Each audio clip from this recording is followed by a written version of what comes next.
இந்த எபிசோடில் நாங்கள் பார்க்க போகிற விடயம் வந்து மனநலமும் மனநோயும். இதில் சிறந்த ஆரோக்கியமான அல்லது சிறந்த உடல் ஆரோக்கியமாக இருக்கிறவங்க ஆரோக்கியமானவர்களா அப்படின்னு கேட்டால் அது இல்லை.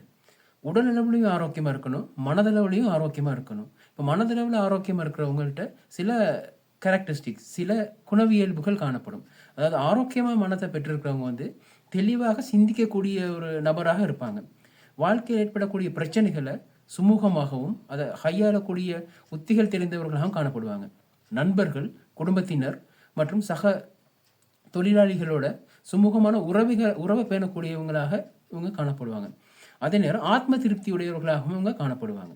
அடுத்து சமூகத்துக்கும் சமூகத்தை இவங்க சார்ந்து இருக்கிறவங்களுக்கும் நன்மை விளைவிக்கக்கூடியதா, அதே நேரம் மகிழ்ச்சி விளைவிக்கக்கூடிய இயல்புகள் இவங்ககிட்ட இருக்கும். இந்த மாதிரி தன்மைகளை தான் நம்ம மனநலம் என்று சொல்லுவோம்.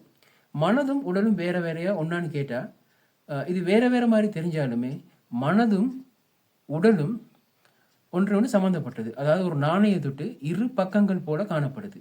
இப்போ உடலில் என்ன சரி பிரச்சனை வர நேரம் கட்டாயம் மனதை பாதிக்கக்கூடியதாக இருக்கும். அதே நேரம் மனதில் என்ன சரி பிரச்சனை வர நேரம் அது உடலை பாதிக்கக்கூடியதாக இருக்கும். அப்போ இதில் மிக முக்கியமான விடயம் என்னன்னு சொன்னால், ஒன்று பாதிக்கப்படுற நேரம் மற்ற ஒன்றும் பாதிக்கக்கூடியதாக இருக்கும். இப்போ உடலுக்கு பாதிப்பு ஏற்படுற நேரம் நமக்கு தெரியும், காய்ச்சல், தலைவலி, வேறு வருத்தங்கள் காணப்படுது. இப்போ அதே நேரம் ஒருவர் வந்து மனதளவில் பாதிக்கப்பட்டால் அவரோட உணர்வுகள், எண்ணங்கள், நடத்தைகளில் பாதிப்பை ஏற்படுத்தும். இதனால் அவரோட பாரம்பரிய நம்பிக்கைகள் சில வேளைகளில் இல்லாமல் போகும், சடன்லி இல்லாமல் போகும். அதே நேரம் ஆளுமைகள் சில நேரங்களில் இல்லாமல் போகும் இந்த மனதளவில் பாதிக்கப்படுற நேரம். அதே நேரம் அவரோட வாழ்க்கையிலும் குடும்பத்திலும் எதிர்மறையான பாதிப்புகளை இது விளைவிக்குது. இந்த மாதிரியான விடயங்கள் அல்லது மனநிலை பாதிப்பு அல்லது மனநிலைகள் ஏற்படுற குறைபாடுகளை தீர்க்கிறதுக்கு நவீன முறையில் மருந்துகள், அதே நேரம் உளவல ஆலோசனைகள்லாம் இப்போ பெரிய அளவில் காணப்படுது.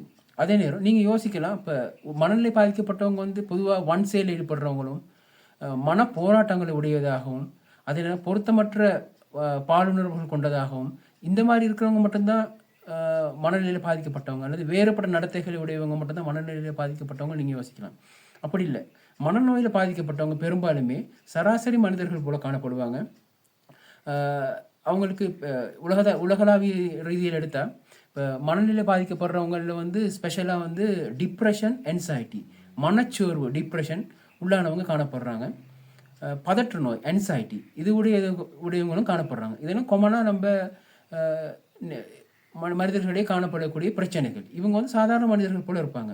அதே நேரம் பாலுணர்வு சார்ந்த பிரச்சனைகள், போதைக்கு அடிமையாதல், இந்த மாதிரி பிரச்சனைகளுடையவர்களும் இந்த மனநிலை பாதிப்புகளோடு அடங்குது.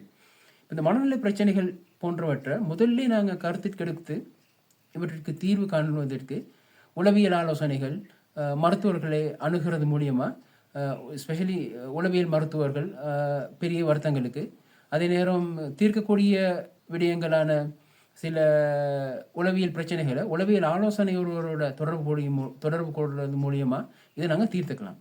இந்த மனநலம் சம்பந்தமாக உங்களோட கருத்துக்கள், அதே நேரம் நீங்கள் கலந்துரையாட வேண்டியிருந்தால் இதில் குறிப்பிடப்பட்டிருக்க வாட்ஸ்அப்போட தொடர்பு கொள்ளலாம். ஓகே, நன்றி.